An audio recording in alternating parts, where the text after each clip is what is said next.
Tonight, one Montreal police officer is dead, another critically hurt after a shooting in the Côte-des-Neiges neighbourhood. We saw the park completely empty out, parents and kids running with panic. The altercation happened this afternoon. A civilian and a suspect were also killed, while a shelter-in-place was briefly ordered for the area. The end of the Brady Tkachuk era in Ottawa. Ever since the Olympics, when Team USA won and kind of everything that happened there, I don't know, he wasn't my favorite player anymore. The Sens captain traded to Florida at his own request to play alongside his brother. How it came to this and how the Senators might be able to use some valuable draft picks to move the team forward. And making Kingston a stop for high-speed rail. The potential for a rail hub where Via and Alto would interconnect. That I think has tremendous potential. The route change the federal transport minister would like to see happen.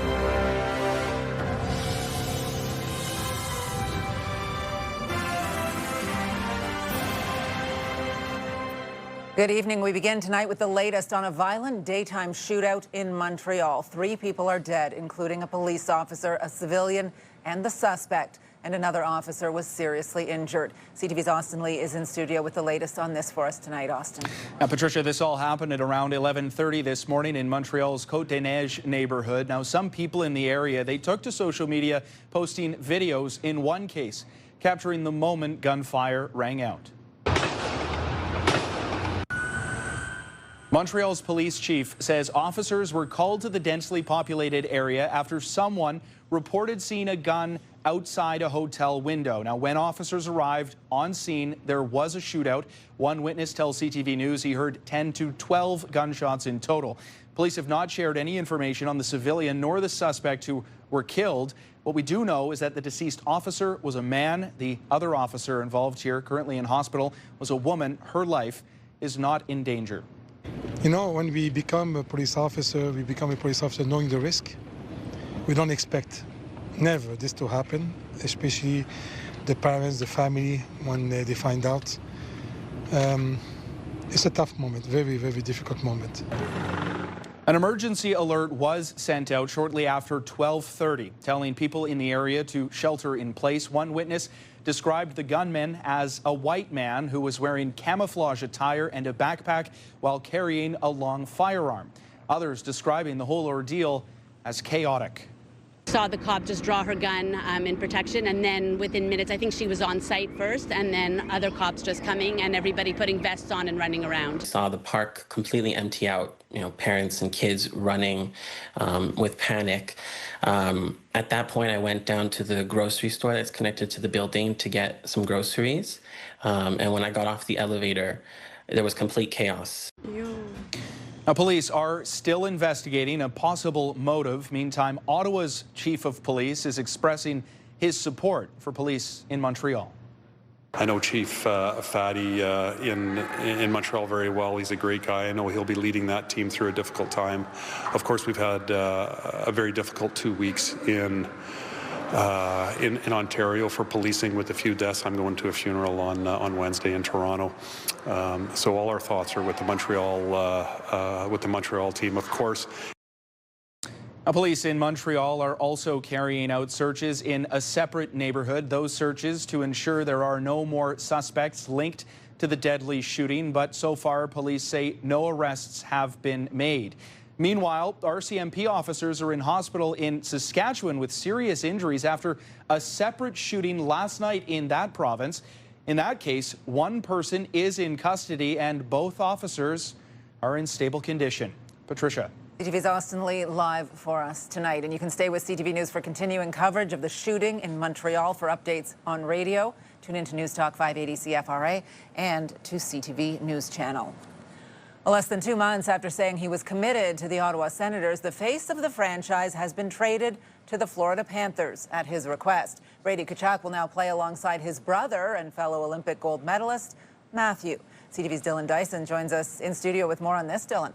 Yeah, Patricia, Senators fans have seen star players depart before. Daniel Alfredson, Erik Karlsson, Mark Stone among them. But rarely have politics seemed to play a role. In a year that saw Tkachuk revel in his American pride, the player making the request to head down south to Florida is not sitting well with fans.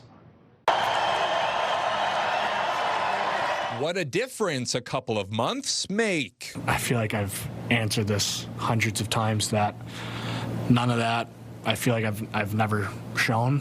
I've never said. None of those things ever came out of my mouth. Less than 2 months after denying rumors of wanting to leave, Ottawa Senators forward Brady Tkachuk is no longer part of the team. The captain traded to the Florida Panthers to play with his brother, Matthew. After the Senators were eliminated from this year's playoffs, General Manager Steve Staios addressed the potential of Tkachuk leaving Ottawa. It's nonsense is what it is, and it depends on what week and what fan base it's coming from. So what made the team pull a 180? A trade request changed. I think for me, I was always fully supportive and wanting to make it work long term. I think as the year went on, for me, I could clearly see that Brady was a bit of a different player from the year before. It was a change felt by fans as well after their captain returned from winning Olympic gold with the U.S. and his brother. Ever since like the Olympics, when Team USA won and kind of everything that happened there, when he came back to Ottawa, just something had changed a little bit. I didn't quite feel, he wasn't my favorite player anymore, I guess. My husband texted me yesterday and he said Brady Tkachuk got traded, and I was like, oh, okay, I'm fine with that. Are you sad, upset that he's gone? No, I don't think so. Really? Yeah. I don't think he's a great leader. The team would not say why Tkachuk asked to be traded at this time. If you're alluding to the fact that you think people don't want to play in Ottawa, I don't think that's the case. Ottawa is a destination for many players, for many reasons. I think this is unique. In the trade return from the Florida Panthers, the Sens will receive 3 first-round picks and a second-round pick. GM Steve Staios says he does not see this as a rebuild of the team and will work to add strong players to the current group. Staios also says this experience will not deter him from adding high-profile American players in the future. Patricia. CTV's Dylan Dyson live for us tonight. Thank you. Well, interestingly, a big day for the entire Tkachuk family today. Brady's father, Keith Tkachuk, got the call today that he is being inducted into the Hockey Hall of Fame. Keith was Boston-born, played for the Winnipeg Jets and St. Louis Blues. New developments tonight on the plan to build a high-speed rail line through Ontario and Quebec. The federal government says it's asking Alto to consider adding a stop in Kingston, something local politicians there have been calling for. The Crown Corporation is currently considering 2 possible routes through eastern Ontario, a northern and southern route, but neither go directly through Kingston. CTV's Katie Griffin has more. St. Kingston. High-speed rail could be coming to Kingston. This idea of the potential for a rail hub where Via and Alto would interconnect, that I think has tremendous potential and great impact for Kingston and the region as a whole. The federal transport minister asking Alto to look at including a stop in the city for the project that would connect Quebec City and Toronto. This is a project for people, designed for people, to help communities, to allow people to more freely live, work, play across this corridor, and also attract visitors. No Alto! No Alto! Outside the announcement, dozens opposed to the plan. I might lose my farm because of this. Sorry. They are taking our homes, basically, generations on generations that are going to have to pay for this, and we don't want to see it come. Alto is looking at 2 possible routes with construction slated to begin in 2029. The estimated cost between $60 and $90 billion. Adding Kingston would increase that price tag. Yes, there is additional cost with it, but there's increased ridership to compensate with the extra cost. I'm not going to go into more detail, but the warm, fuzzy feeling is that economically it makes sense to have the station in Kingston. The head of Alto says he hopes to announce a more precise route and potential station locations sometime this fall. Katie Griffin, CTV News, Kingston. We have extended coverage of the proposed high-speed rail line, including the possible routes, Alto's next steps, and protests over the plan. You can find those stories online at ctvnewsottawa.ca. Still ahead, just over a week until Canada Day, your red and white primer on performers, road closures, and July 1st transportation options. That story coming up. Well, here's a live look now through our Centennial Glass Sky Cam. Not quite the blue skies you were seeing right there last Canada Day. 19 degrees out there in Ottawa right now, but we did have a fair bit of blue sky on the weekend and earlier today, maybe a little more than we were anticipating, as Jackie is checking all of that on the balcony for us tonight. Jackie? That's right, Patricia. We're hanging out on the Capitol Barbecue patio where we're getting a live look at your weather, and it is much cooler than what we have seen from the last couple of hours. There's not much in terms of sunshine. We do see grayer clouds as well. So if you are in and about this evening, you do want to bring a light jacket with you. Here's a look at what we can see for a satellite radar. There is some active weather and precipitation that is moving through as well for the Kingston area. But we are taking a look here as well when temperatures feeling more like 19 to 21 degrees with that humidity. And as we look right now for temperatures for overnight, it's going down to about 13 degrees. We've got few clouds in the sky as well. And tomorrow, daytime high 25 degrees, mix of sun and cloud, northwesterly winds moving in as well, 10 kilometers per hour. Again, in terms of precipitation, not much in store, but we are looking more for sunshine by the time we get to the middle of the week. Patricia, we're going to send it back to you in studio. All right, Jackie, thank you. We're hearing from Ottawa's police chief, Eric Stubbs, for the first time tonight since he issued that video with a stark message to his officers about sexual misconduct within the police service. CTV's Leah Larocque joins us live now from City Hall, where an in-person meeting of the Police Services Board is currently taking place. Leah? Patricia, a pretty significant moment is happening right now. For the first time since he took over the force back in 2022, Police Chief Eric Stubbs is delivering his verbal report in person. That's because prior to this, for about 3 years, all of the meetings had been virtual.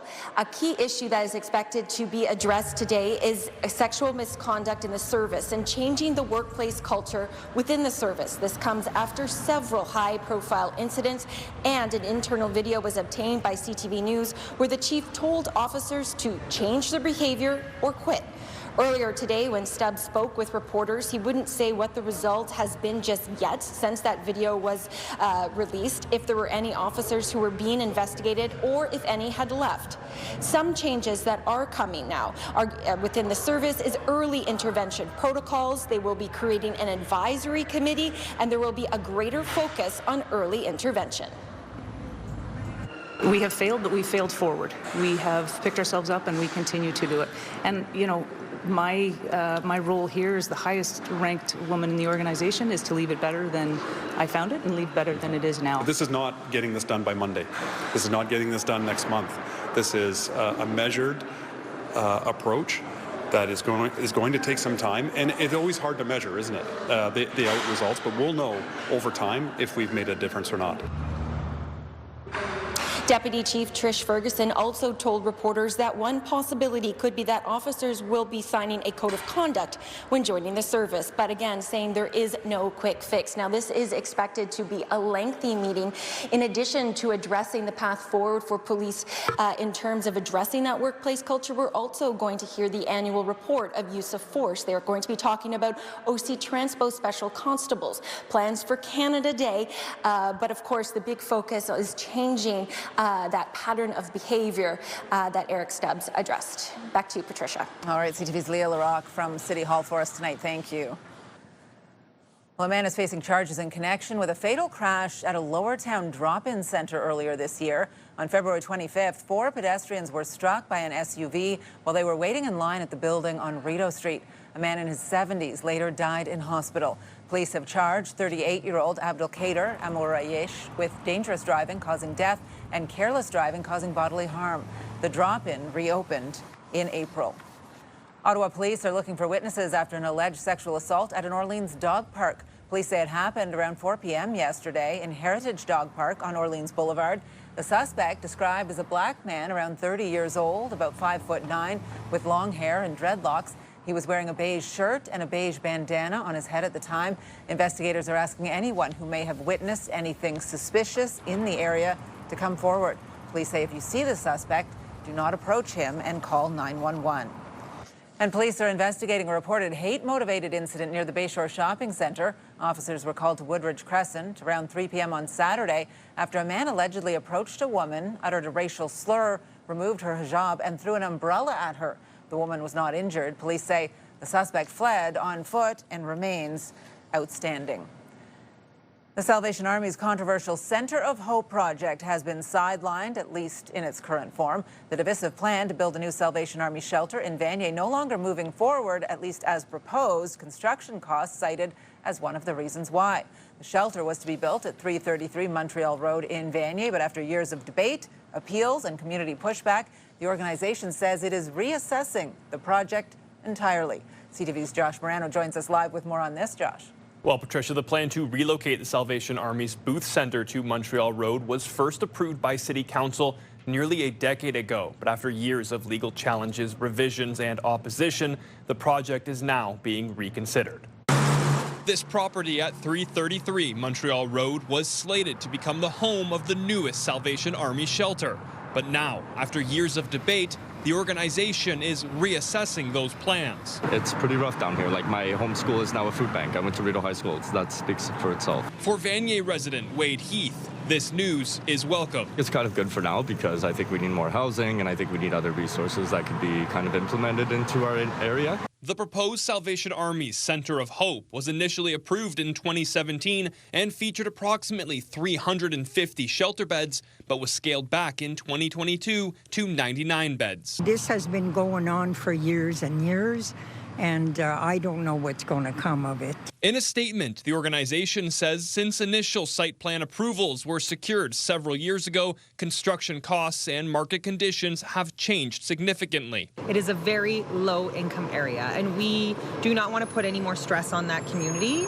And we would love, for example, to have more family housing. The Salvation Army says there are internal discussions underway about next steps, with many in the area hoping to see temporary housing as opposed to another shelter. If you survey the population of shelter clients at Salvation Army, Shepherd's Good Hope Mission, there's not a lot of them from even Ward 12, and there's certainly not a lot of them that were born and raised downtown. So it begs the question why those services were put here in the first place. And we want to make sure that we transition out of that shelter mentality into something that's more permanent. When you come down to the market and you see the shelters, they look scary, but that's because of the concentration. It's not because of the issues that are present. We're really hopeful to see that moving forward as a trend. And yeah, housing, housing first, housing everywhere. For Heath, that too is his hope. And more maybe outreach resources, maybe not necessarily like shelters and stuff, but just more programs so that people don't have to be homeless. For now, there is no timeline for what could eventually be built on the site. The Salvation Army says the Ottawa Booth Centre downtown will continue operating and providing services while it determines its next steps for the property. Patricia. CTV's Josh Morano live for us tonight. Thank you.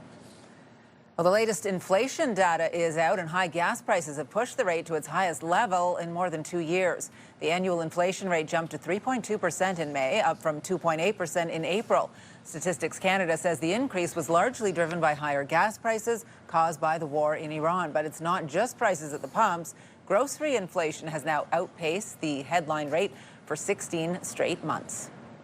Nobody feels good about that, but that's not going to stop us from buying fruit and vegetables. It's not stable these days.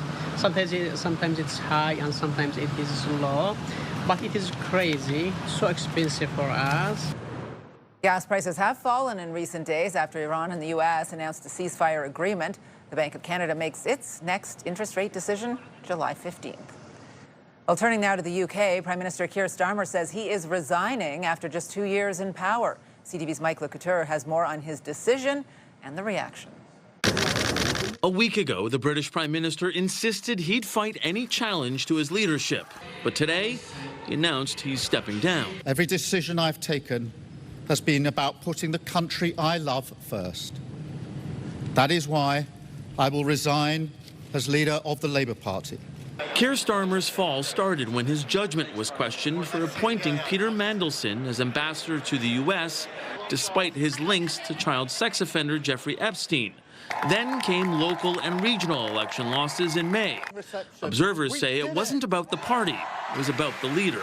I think what was lacking was an ability to deliver that sense of political confidence and direction and mission. Prime Minister Mark Carney praised Starmer's leadership in the coalition of the willing for Ukraine and the reinforcement of NATO. He's helped build the historic partnership between Canada and the United Kingdom. He's someone who's always acted with integrity, with determination, with collaboration, and I consider him a friend. Starmer's departure means the UK has had 6 prime ministers over the last decade.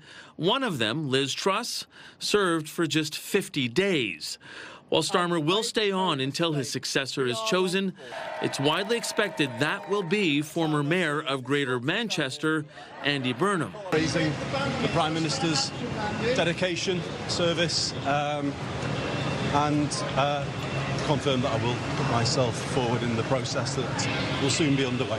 The far-right party Reform UK is currently leading in the polls, and its leader believes instead of a leadership contest, there should be a general election. If the next Prime Minister is the new MP for Makerfield, Andy Burnham, he didn't even stand at the last election on any manifesto at all. If Burnham is unchallenged for the Labour Party's top job, he could become leader and UK Prime Minister by mid-July. Mike Lecouteur, CTV News, Ottawa. Ontario's Education Minister has launched a new province-wide digital learning platform, which is set to be used in Ontario classrooms starting this fall. CTV's Queen's Park Bureau Chief Siobhan Morris has more on the changes. Here's 78 plus 21. This grade 7 class is using Edwin to understand circle graphs. It's an online tool from textbook publisher Nelson, one the education minister calls a game changer. Something that teachers can use to help make it a bit easier for them to deliver a consistent curriculum across the province of Ontario while still having flexibility in their classrooms. Paul Calandra sees benefits for mums and dads too. They're able to see what the lesson plan is. A parent can see how their child is progressing. Some boards have been using Edwin for years, but this fall the program goes province-wide with $60 million from Queen's Park. To me, this is just another distraction for the public to think that this government is doing something. The Elementary Teachers Federation of Ontario worries this is part of privatization creep. Teachers do this job around the province in each of our cities, each of our towns, each of our communities. They do this all the time. We don't need to have an outsourced provider. You hear similar concerns around new guidelines for high school exams and what makes up final grades. When there's one cookie-cutter approach coming out of Queen's Park, I think it really undermines the professional judgment of teachers. Starting this fall, there will be an attendance grade and exams for virtually every class, even gym. For 9th and 10th graders, exams will account for 20% of core subjects like English, math, and science. That bumps up to 25% in senior grades. Educators point out some students may not pursue post-secondary education. And so the wisdom of subjecting them to a 90-minute or 2-hour exam really escapes me. Don't expect new restrictions on cell phones at school in September, but a recent visit to Quebec schools where phones have to be locked up during the day left quite an impression on Calandra. Kids were talking with each other, they were playing cards, and as you walked through the hallways to tour the school, the same thing, right? There was nobody on phones, very engaged. You looked out into the yard, kids were playing again. He needs more time to talk with educators, school board leaders. But I think we'll be coming out with something soon. All of this comes a week after the province and educators began contract talks. This is expected to be a contentious round of bargaining. Teachers are pushing for smaller class sizes and more funding to address issues like school violence. Siobhan Morris, CTV News. It's the news drivers have been waiting for. One of the major construction projects on the Queensway has finished 5 weeks ahead of schedule. Traffic flowing well between Woodruff Avenue and Pinecrest this morning. One lane was closed in each direction for weeks as crews installed signage for Stage 2 of the O-Train West extension. The project was initially slated to finish on July 28th, but the city extended contractors' hours to expedite construction. So we take a live look now at traffic in that area this hour. So certainly moving better than what we have seen in previous weeks. Of course, Monday, often a somewhat quieter day on the Queensway, but certainly making a difference in that construction project wrapping up well ahead of schedule. Just seeing everybody having a good time, and there are people from all over the world. Well, just ahead, what you need to know to enjoy next week's Canada Day festivities at LeBreton Flats. Jackie. Well, thanks so much, Patricia. Taking a look now outside, lots of cloud cover happening right now, but looking at the forecast, we are likely going to see more sunshine in the next few hours. Here's what we can expect for tomorrow. Temperature-wise, 14 degrees to kick things off. We are warming up to about 24, 25 degrees. We will see much more sunshine than we saw today. Now, here's a live look through our Centennial Glass Sky Cam. I can see that sunshine along the horizon. Current temperature, though, 19. It is a cool 19 degrees. We'll have more on your main weather in just a bit.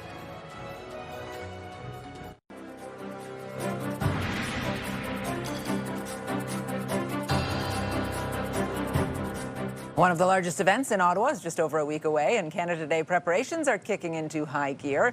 LeBreton Flats will be the main site for the celebrations again this year. Alessia Cara will be one of the headliners ahead of the fireworks show at 10 p.m. People here say they're excited for Canada's big birthday party.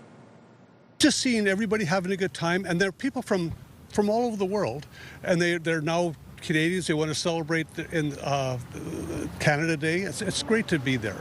It's a great party atmosphere too, right? Everybody has their Canada Day shirt on, and it's just big fun. I love Canada Day. It's a good way to get together with family, friends, celebrate. It just seems like a very cohesive time, brings all Canadians together. There will be road closures throughout the downtown core, including on Wellington Street and the Kitchie-Zibi-Con Parkway. And because of limited parking on site, officials are encouraging people to take OC Transpo, which will be free all day.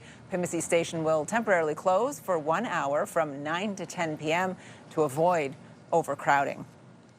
Well, a fairly sunny start to the work week in the capital. It was a beautiful day along the Ottawa River, mainly a mix of sun and cloud today. Similar weather is in the forecast for the next few days, and Jackie is here with a full look at what is ahead as we are officially into summer now. Jackie? Yes, Patricia, we are officially into summer, and we are averaging temperatures between 24, 25 degrees for the week. Will we see the type of rainfall that we saw last week? The good news is we won't, at least for the next few days. Now, taking a look at the satellite radar, these cloudy skies do look like there might be a little bit of precipitation moving through, but really much of that rain is focusing around the Kingston and Brockville area. Temperature-wise, it is pretty cool right now, sitting around 19 degrees. We saw a daytime high about 24.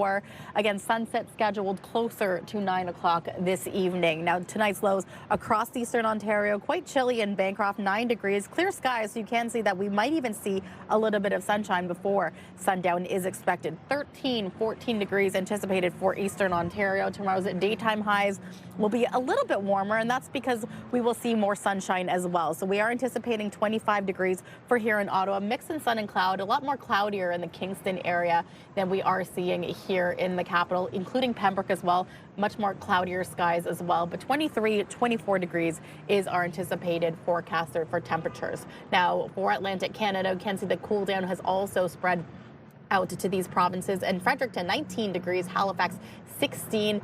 Still warm in Quebec. There is the chance of those showers moving through as well, and risk of thunderstorm. 22 degrees in Quebec City. Toronto is a cool 17. Meanwhile, Windsor 22 with mainly sunny skies. Very similar again in the prairies, where temperatures are around 17 degrees in Regina.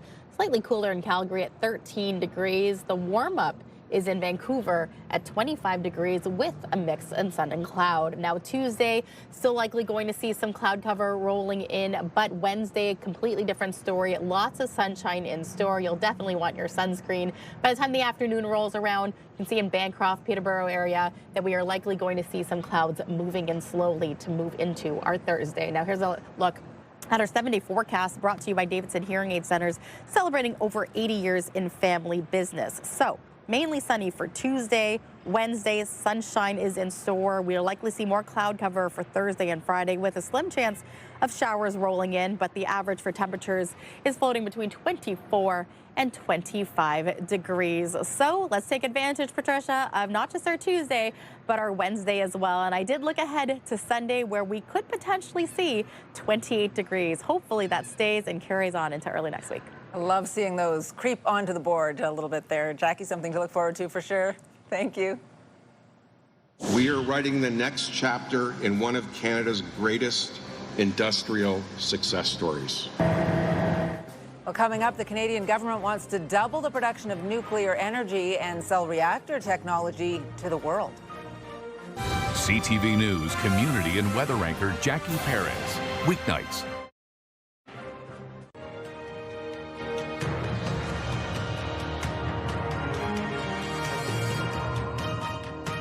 The The federal energy minister announcing today what he calls a new beginning or new chapter for Canada's nuclear program, with a strategy that outlines a plan for the sector both at home and abroad. But the plan is short on details when it comes to funding or specific projects. CTV's Ottawa Bureau Chief Graham Richardson reports.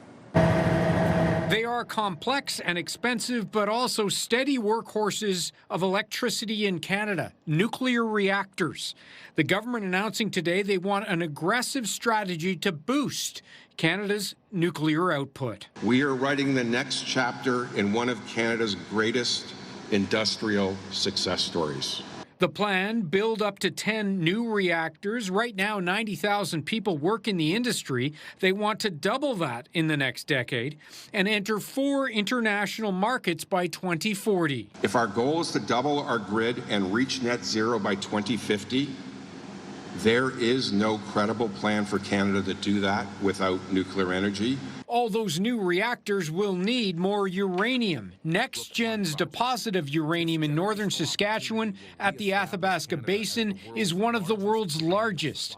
The company will build a mine here and partner with First Nations and Métis people. It's a very exciting time. We're players now in that space, and it's a good future to look at in regards to where nuclear energy is going. All of this new generation will create more waste. Eventually, it will come here. The tiny town of Ignace in northwestern Ontario will be the site of a massive nuclear waste facility. The mayor says that has already benefited her town.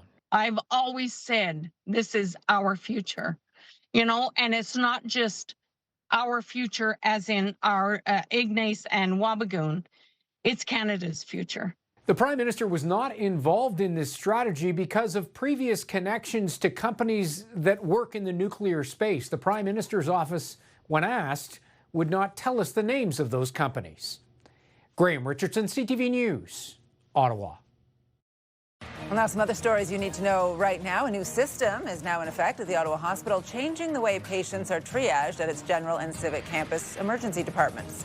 Patients coming to the emergency department will be triaged into one of 4 zones based on their medical needs: resuscitation, green, yellow, or blue. The hospital says the changes are meant to improve overall care and efficiency. Well, another Chick-fil-A restaurant is set to open in Ottawa. The fast food chain says the new location will open its doors on Thursday at the Trinity Crossing Mall on Innes Road in Orleans. This will be the 3rd Chick-fil-A in Ottawa. The other 2 are at the Rideau Centre and Tanger outlets. A 4th location is planned for College Square to replace the beer store outlet. Lee found it out. They're coming forward again. And then it's in. And it is the early goal. Ottawa Rapid FC facing off against Toronto at TD Place yesterday afternoon. Ottawa's DB Pridden scored less than 3 minutes into the game, but Toronto managed to put one in the net. Just a few minutes later, the final was 1-1.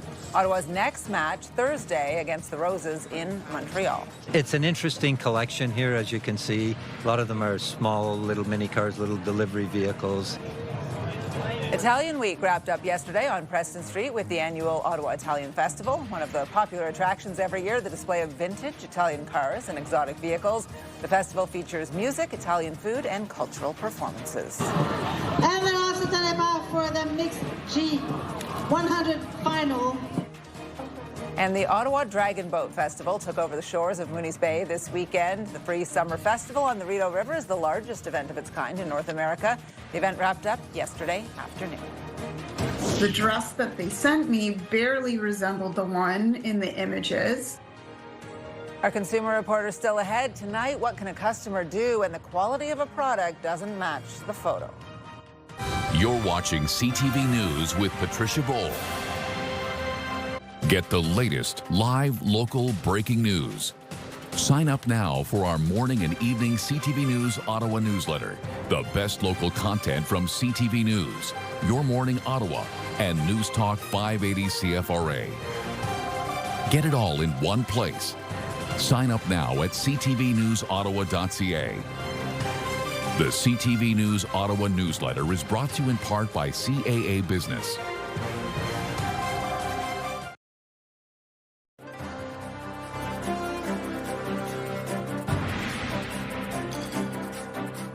When you're searching online, you may see pop-up ads on social media selling everything from clothing to e-bikes to cosmetics. Often they'll be heavily discounted, making it seem like they're a great deal.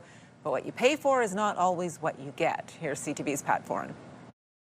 It just feels like a big sleeping bag. Stephanie LaFleur of Milton was online when she noticed an ad for a coat. She clicked on the link and saw it was 42% off, so she bought it for $117.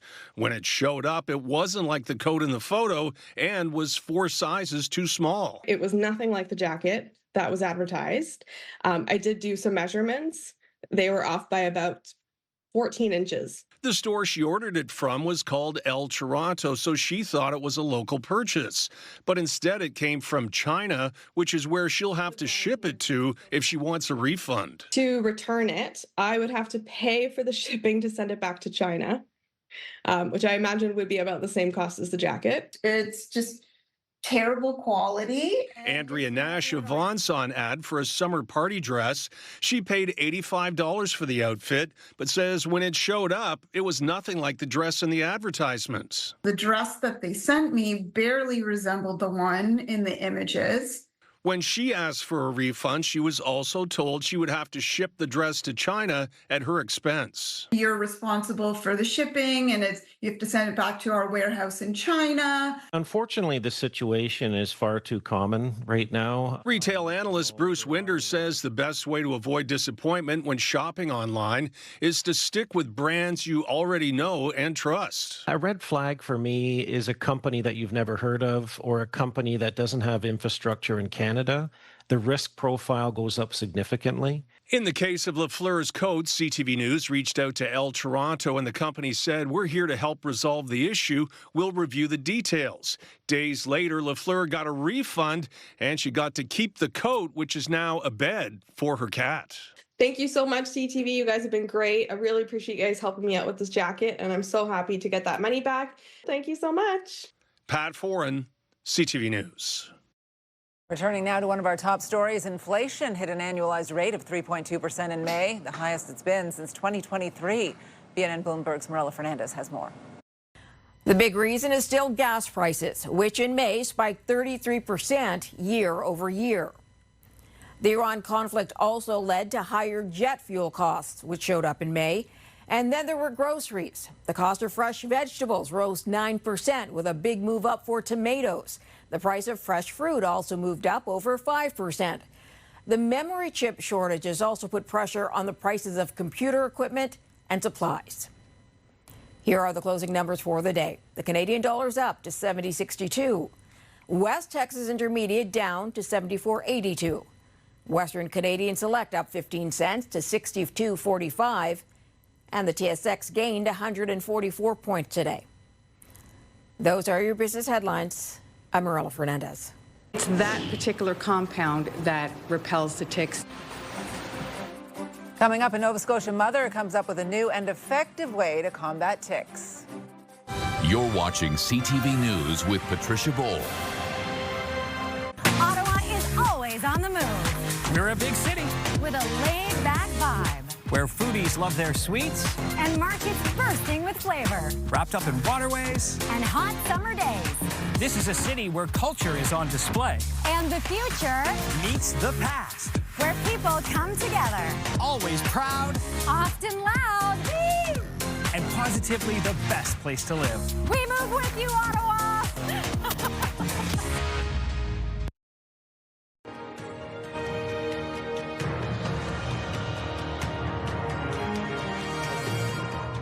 It's tick season, which means it's important to protect yourself to avoid getting tick-borne illnesses such as Lyme disease. Now a Nova Scotia mother who watched her 2 sons get the disease has come up with a botanical spray. It's just one example of a new kind of repellent. CTV's Paul Hollingsworth has more. Wooded areas like this in Nova Scotia are known for having a lot of ticks. It's actually increased exponentially. Nicoletta Ferroni had to stop our interview when she noticed a tick on her arm. A biochemist at Acadia University, Ferroni says they carry dangerous diseases. Particularly Lyme disease caused by the blackleg ticks. 12 years ago, brothers Lucas and Darian Wallet both became sick with Lyme disease caused by tick bites. I couldn't even get out of bed. It was so bad. After a heavy dose of antibiotics, both boys returned to normal health, but their mother was determined to make sure it never happened again. I started to look for my own solution. Lisa Learning chose to avoid anti-tick chemical sprays and started doing research on natural remedies, using essential oils as the basis for a repellent. It can vary from one lemongrass or lemon eucalyptus to another lemon eucalyptus. With outside research help from Ferrone, who is an expert on the effects of lemongrass oil on tick prevention, Learning developed a new plant-based spray. It's that particular compound that repels the ticks. The body spray, which is now approved by Health Canada, is also pet-friendly. We are shedding light on understanding how ticks work. This spray product is popular in the Maritimes. It's available across the country and is sold online and in retail stores. It's being used by a lot of people in Ontario, which also has a growing tick problem. We cannot really make a differentiation between which provinces has more ticks than others. The idea started as a homemade remedy. This factory warehouse now produces thousands of bottles of tick repellent. In the beginning, it was just to protect my kids. Learning hopes this spray will also protect people across the country from ticks, with the warm summer season about to begin. Paul Hollingsworth, CTV News, Blockhouse, Nova Scotia. Coming up, an update on one couple's weekend wedding with a mission, surpassing their goal to help Ottawa's most vulnerable. Jackie. Well, thanks, Patricia. Taking a look at the next 3 days, 25 degrees, mix of sun and cloud for our Tuesday, another 25-degree day for our Wednesday. Anticipate more sunshine, but we could see the return of some showers for Thursday. Here's a live look through our Centennial Glass Sky Cam. There was a little bit of light rain that moved through downtown Ottawa, hearing reports of some rain even in Barhaven. Current temperature right now is 19 degrees. The good news is this system will clear by the end of this evening. You're watching CTV News with Patricia Boal. The National Capital Region is jam-packed with incredible experiences you don't want to miss. Hey, it's Tanea Taylor, your iHeartRadio Weekender, powered by Barhaven Ford. Get the inside scoop on all the biggest and best events every Thursday, Friday, and Saturday on CTV, Move 100, Pure Country 94, TSN 1200, and News Talk 580 CFRA. iHeartRadio Weekenders is powered by Barhaven Ford. Pick your weekend path. We've got the Bronco Sport for it.